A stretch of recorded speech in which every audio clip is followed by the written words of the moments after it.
No hay duda, Alfa Romeo es una de las marcas más queridas y más admiradas por todos los aficionados, sin hablar de los alfistas, pero al mismo tiempo es una marca a la que cuesta deshacerse de tópicos sobre su fiabilidad. ¿Cómo es posible? Es lo que vamos a ver recorriendo la etapa más oscura de la historia de la marca. Una marca, por cierto, con raíces francesas. ¿Lo sabías? Bienvenido a Garaje Hermético. Enciérrate con nosotros.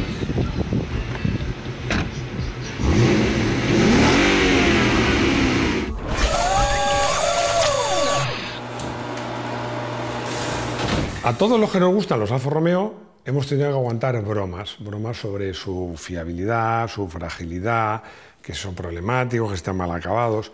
Y la verdad, si miráis o probáis o veis un Giulia o un Stelvio de los actuales, pues yo diré que de estos tópicos no queda nada de nada.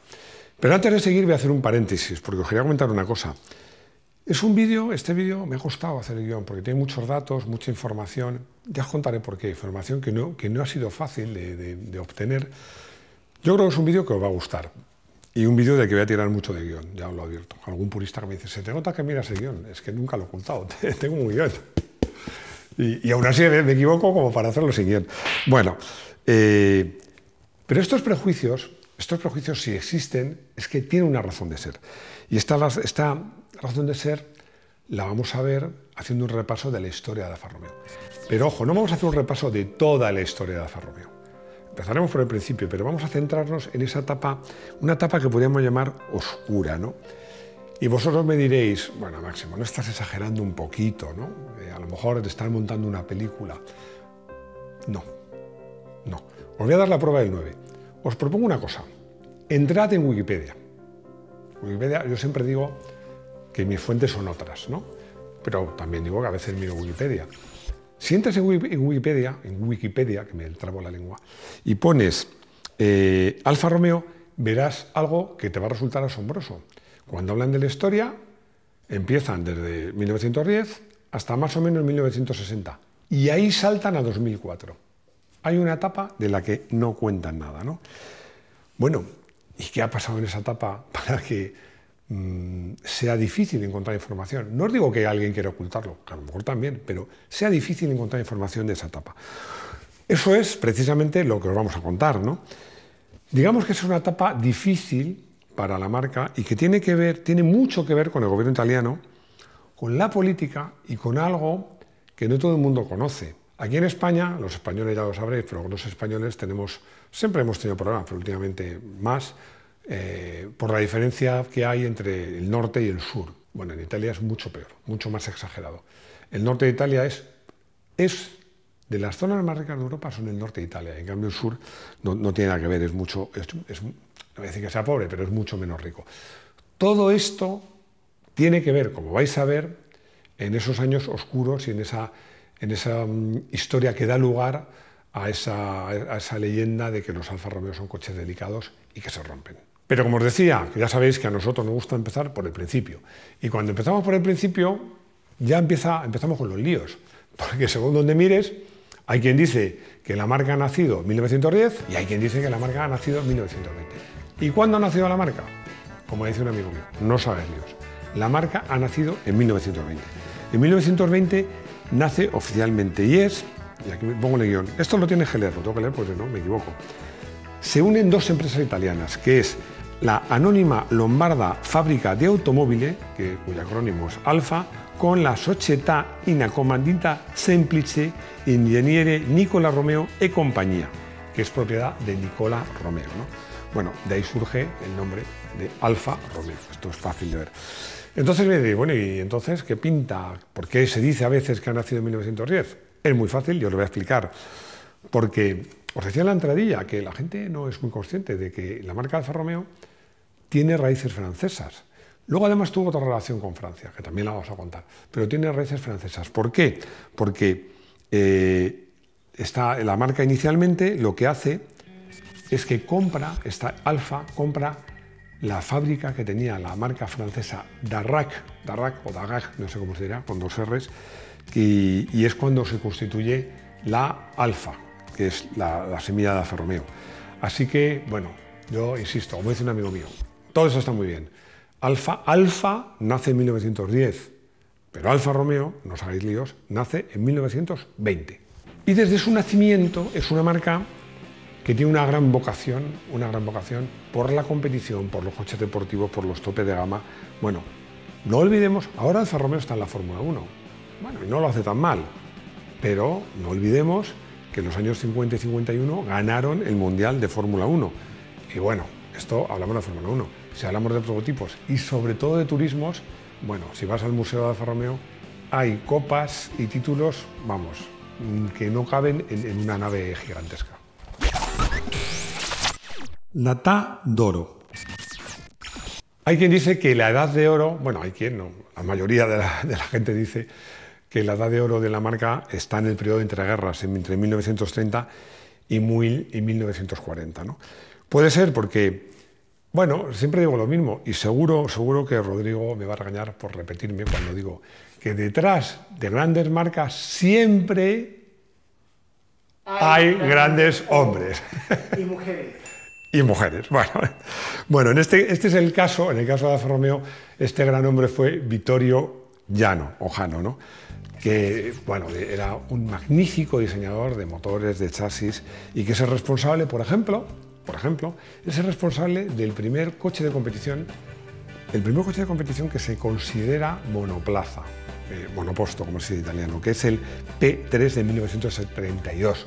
Pero es que luego hizo coches como el 6C, el 8C, el 6C que había versiones 1900 y 2300, y el espectacular y rapidísimo 8C, que yo tengo debilidad por la versión, el 8C 2900 Mille Miglia de 1935, que me parece un coche espectacular. Bueno, yo solo voy a dar una referencia. Se dijo de este coche en su momento que era el coche más rápido y bello jamás construido, pero es que detrás de Jano vino otro ingeniero fantástico, que es el ingeniero Colombo, otro grande que diseñó el Alfa 158 Alfetta de 1937, que fue el coche que, bueno, este coche es muy interesante porque, para empezar, cuando empezó la guerra, la Segunda Guerra Mundial, lo escondieron en una fábrica de quesos, este y otros prototipos, para que los nazis no lo pillaran. Pero es que además, este coche fue el artífice de dos títulos de campeón del mundo, uno con Farina y otro con Fangio, y fue el coche que gestionaba la escudería Ferrari. O sea, la escudería Ferrari empieza, podemos decir, como siendo el departamento de competición de Alfa Romeo. Si os interesa la historia, hay un vídeo que se titula Historia de Ferrari, donde os lo contamos con todo detalle. Gobierno. Hay un dato muy relevante de esta historia que he querido destacar al principio, muy importante, que es que el IRI es el Istituto, en italiano Istituto per la Ricostruzione Industriale italiano. Es algo así como el INI en España. El INI es el Instituto Nacional de Industria, que es el instituto que trata de promover la industrialización del país. Bueno, pues el IRI italiano lo que trataba era, después de la devastación de la Segunda Guerra Mundial, intentar que la industria cobrara fuerza y volviera a surgir en Italia. Bueno, pues el IRI es el dueño de Alfa Romeo entre 1932 y 1987, que es cuando Alfa Romeo se incorpora al grupo Fiat. No olvidéis este dato, porque muchas de las cosas que van a pasar, y probablemente la mayor parte de las cosas malas que van a pasar a Alfa Romeo, tienen mucho que ver con ello. Rinascita. En los años 50 y 60, tras la derrota de Italia en la Segunda Guerra Mundial, llega la época de la Rinascita, del Renacimiento, ¿no? Bueno, son momentos difíciles. Ya os dije que habían escondido los prototipos en una fábrica de queso, pero bueno, renacieron y, como os digo, la marca ganó 2 mundiales, ¿no? Pero sobre todo los coches Alfa Romeo, que tenía coches fantásticos. Voy a citar solo 2, ¿no? El Giulietta Coupe Sprint o el prototipo 1900 Sport, que tenía el nombre de disco volante. Eran coches fantásticos y que pusieron de moda en el tema automovilístico el Made in Italy. Bueno, como os digo, son momentos dulces para la marca, que continúa teniendo una conexión francesa, porque ellos tenían una gama de coches premium, o sea, coches ya de un cierto nivel, pero querían vender coches también más asequibles. Y llegan a un acuerdo con Renault y Alfa Romeo fabrica los Dauphine, que eran los Ondine o los Gordini, como los queréis llamar. Como veis, otro nexo de unión de Alfa Romeo con Francia. Passione. A caballo de los años finales de los 60 y los primeros 70, pues Alfa Romeo crece y tiene una gama en ese momento francamente envidiable, porque tiene coches como el Giulia. El Giulia, la versión berlina, era una pasada en su momento. Era un coche que era bonito, bien acabado y ofrecía un comportamiento, una estabilidad propia de un deportivo, ¿no? Este coche llegó a tener motores 1300 que de serie daban 100 caballos. Bueno, por supuesto, era un coche que iba muy bien en las carreras y el coche de los carabinieri, ¿no? Pero es que el Coupé Giulia que tenía versión en GT y la famosa GTAM o GTAM, mejor, o sea, para entenderlo, GT América, bueno, eran coches para mí preciosos, sobre todo preparados y con aletines y rodas gordas y bajitos. Es que, vamos, yo lo sigo viendo y me parecen coches espectaculares. Eran coches que consiguieron montones de triunfos en la carrera de turismos. Y digo consiguieron y miento, porque lo siguen consiguiendo, porque en las carreras de clásicos siempre hay estos coches y siempre van todos bien. Y en esta etapa llega el Alfa Romeo más longevo de la historia de Alfa Romeo, que es el Spider. No, el Spider, diseño Pininfarina, un diseño fantástico, que nace primero la versión que era 1600, que se sigue reconociendo como Dueto, que era la que tenía el maletero que acababa leve pendiente. Después de eso sale el Coda Tronca, el Cola Truncada, que es el que tiene el maletero plano cortado así a lo bestia, ¿no? Bueno, este era un coche espectacular. Yo recuerdo, lo he contado alguna vez, que el primer coche que probé fue una C15, pero luego de los primeros que probé fue este coche. Cuando lo llevé a mi barrio, mis amigos y los vecinos alucinaban. Este coche era súper espectacular. Bueno, la verdad es que Alfa en estos años ofrece diseños muy bonitos, como por ejemplo el Montreal o el Alfetta. Os invito, por cierto, a ver un vídeo que hemos hecho recientemente, que era el sobre los Alfa más bonitos. Guay. Me hace gracia esta palabra porque es uno de los falsos amigos que más me llaman la atención entre el español y el italiano, ¿no? Porque en español decir que algo es guay, es que este coche es guay, esta persona es guay, es que es algo que está bien, ¿no? Que está bien, que mola, ¿no? Pero en italiano no. En italiano guay es el plural de guayo. Guayo es problema y guay es problemas, que es lo que le pasó a Alfa en los años 80, ¿no?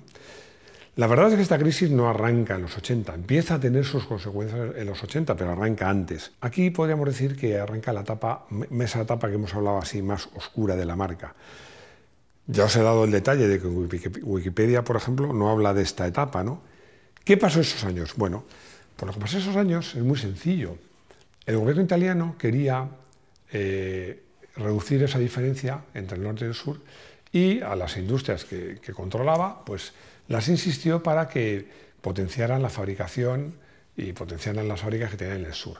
En el sur, Alfa tenía una fábrica que era Alfa Sud, separado, que literalmente es Alfa Sud, Alfa Sur, y hizo un modelo que se llamaba Alfa Sud, en este caso todo junto, ¿no? Bueno, esta fábrica que estaba en Pomigliano, bueno, está cerca de Nápoles, Pomigliano de Arco, pues, bueno, ¿qué os iba a decir? Pues el nivel de calidad no era muy bueno, ¿no? Ahí nació el Alfa Sud en 1972. El Alfa Sud era un coche fantástico, se adelantó al Golf. De hecho, cuando Volkswagen vio el Alfa Sud es cuando empiezan a acelerar su proyecto del Golf, ¿no? Pero la fábrica no era eficiente, no producía buen ritmo y la calidad de los coches no era buena, ¿no? Y eso empieza a hacer que la imagen de marca se devalúe, porque hacían coches técnicamente avanzados, muy bonitos, pero que daban muchos problemas. Yo me acuerdo de esa época cuando los alfistas acérrimos decían una frase que a mí me hace mucha gracia. A mí me gustan los Alfa porque me gusta tener un coche que siento que me necesita. Bueno, era una forma muy poética de decir que los Alfa de esa época daban muchos problemas. Giappone. Y no puedo dejar de contar, aunque sea brevemente, cómo nació esta Japan Connection, ¿no?, que de las que voy a hablar, ¿no?, que llega en 1978. La crisis de Alfa ya es palpable, despiden al superjefe y fichan a Ettore Massachesi, que se le ocurre, le voy a pedir a Rodrigo que ponga comillas en esto, una brillante idea, que es hacer un coche a medias con Nissan. Y nace el coche que se llamaba, hasta el nombre es feo por cierto, Arna, que significa Alfa Romeo Nissan Auto Veiculi, el acrónimo de es Arna, ¿no? Bueno, el coche fue un fracaso total, porque no tenía el dinamismo de Alfa, no era bonito, no era fiable, bueno, fue un chasco absoluto. Nuevo capó. En 1987 FIA se hace cargo de Alfa Romeo y empieza a usar plataformas comunes. Es la etapa, por ejemplo, del Alfa 164, que es un coche que tenía muchos elementos comunes con el Lancia Thema, con el Fiat Croma y con el Saab 9000. Esto de plataformas lo explican en algunos vídeos, lo explico súper rápido. La plataforma es lo que podríamos decir que es el chasis, incluido suspensiones, soportes de motor, menos lo que sería la cobertura exterior. Es decir, es un coche que prácticamente es igual a las tripas, pero la carrocería, lo que se ve, es distinto, ¿no? Bueno, económicamente el tema funciona y estos coches no iban mal, pero ¿qué sucede? Que Alfa Romeo empieza a perder su personalidad. Porque, bueno, pues estos coches, mayoritariamente de tracción delantera, los Alfa Sud, os recuerdo que tenían motores boxer, lanzaron el 75, que tuvo mucho éxito, pero los problemas de calidad persistían y bueno, era muy difícil vender coches que eran poco fiables a precios de marca premium. Y llega el Alfa 155, un coche que a mí particularmente me encanta, con un gran éxito en competición, tanto en el Campeonato del Mundo de Turismo como en el DTM, como ya vimos en el vídeo que hicimos sobre el DTM, pero que ya disparan las alarmas de los aficionados porque ya piensan, muere el 75, el Alfa Sud era tracción delantera, por supuesto era tracción delantera el Alfa 164 y este coche también es tracción delantera. Y para los puristas eso no les gusta. Inflexione. Para mí el punto de inflexión donde la marca empieza de nuevo a despegar coincide con el año 1996. Porque, ¿qué pasa este año? Bueno, pues pasa este año que nace un coche que vuelve a despertar el interés de todo el mundo y de los alfistas, aunque sea tracción delantera, por la marca. Ese coche es el Alfa 156, diseño de un genial, para mí uno de los mejores diseños, de Walter da Silva, ¿no? Además, la marca opta por una opción para mí inteligente, que, por ejemplo, una opción que ya estoy utilizando Volkswagen o Toyota, por decir algo. Es decir, no aspira a ser marca premium, tope de una marca premium carísima, pero se quiere situar por encima de las marcas generalistas. Yo creo que con este coche precioso, este coche además, es verdad, era tracción delantera, ya sabéis que a mí prefiero la propulsión trasera, pero la suspensión delantera de este coche es una maravilla, vale la pena verlo, era de paragón deformable, doble triángulo, el coche iba de fábula, de estabilidad, tenía un buen motor, es un motor V6 fantástico, pero también los 4 cilindros, y era muy, muy bonito. No, yo creo que este es el punto de inflexión donde Alfa empieza a renacer y un punto de inflexión que llega hasta nuestros días. Walter hizo un grandísimo trabajo. Fini. ¿Y qué ha pasado desde la llegada del 156, cuando ya se marca ese punto de inflexión, hasta los actuales Giulia y Stelvio?